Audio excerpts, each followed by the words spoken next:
There are disasters everywhere, from hurricanes tearing through towns, to traffic jams that make you late, to my brother stealing my favorite snack for the 5th time after I told him not to. But nothing makes me question humanity more than the disaster of the Titanic. I mean, the captain ran the largest ship in the world into an iceberg that was even larger. Whatever test he passed to become a sailor, I bet even I could have passed. And I can't even pass my driver's license test. Now I know what you're thinking. How could the sailor not see the iceberg? Well, he did. In fact, the captain received over 6 warnings of the ice, and he ignored every single one. And over 1,500 people died because of it. And I find that this mentality, downplaying others to avoid responsibility, didn't just sink a ship. It's alive in our culture today, and it's putting millions of lives at risk. According to the United States Department of Justice, a bystander is present at 70% of assaults and more than half of robberies. But too often, people do nothing, rationalizing their inaction with thoughts that someone else will help. We see the consequences of this mindset in our everyday lives too. So today, let's board the Titanic and explore 3 urgent questions.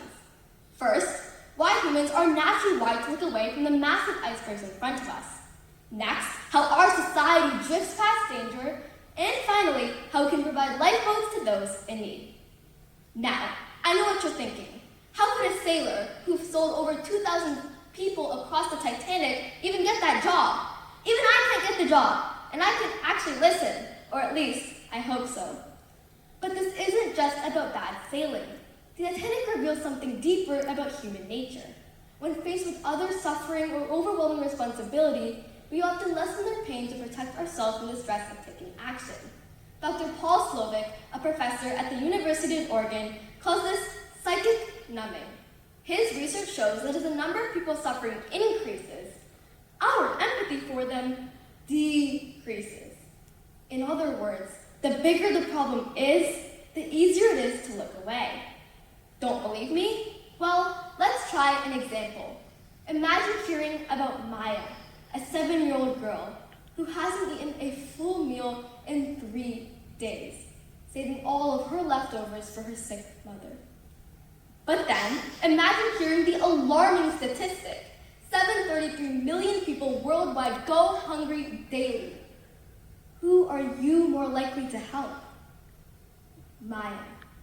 And it's not just you. A study by Carnegie Mellon found that people donated 62% more to help one victim than to help many, even though they were giving up the same amount. Our brains latch onto one story because it's easier to empathize with. It's not that we don't care about millions of people suffering, we just don't know how to handle it. And instead, we just dismiss it, telling ourselves that it's not that bad, or someone else will handle it. When entire institutions like the government, healthcare, and health look away, trust erodes and individuals are left without help. Take Flint, Michigan. Residents complained for years about the contaminated water, but officials denied and downplayed the problem until it was too late, and children were poisoned with lead. The NIH estimates over 140,000 people were exposed, causing long-term health issues.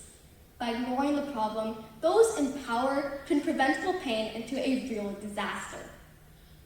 I'll admit, even I have fallen victim to this. With the stress of preparing this speech for days, balancing 13 college-level classes and countless extracurriculars, I was so overwhelmed that I didn't get a single chance to visit my sick grandma.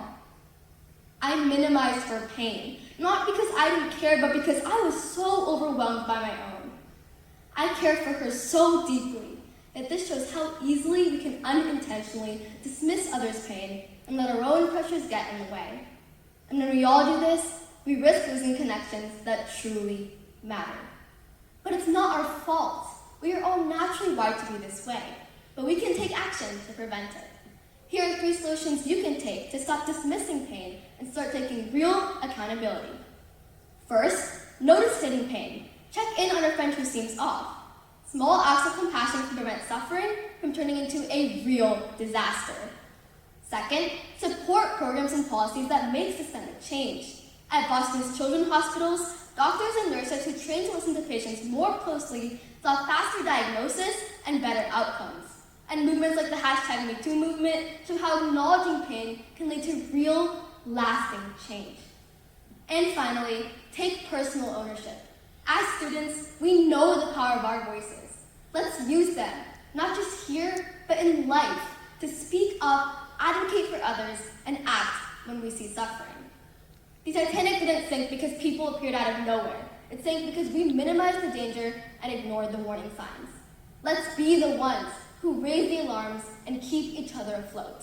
Because after all, we are all in the same boat. And unlike the Titanic, let's steer this one right.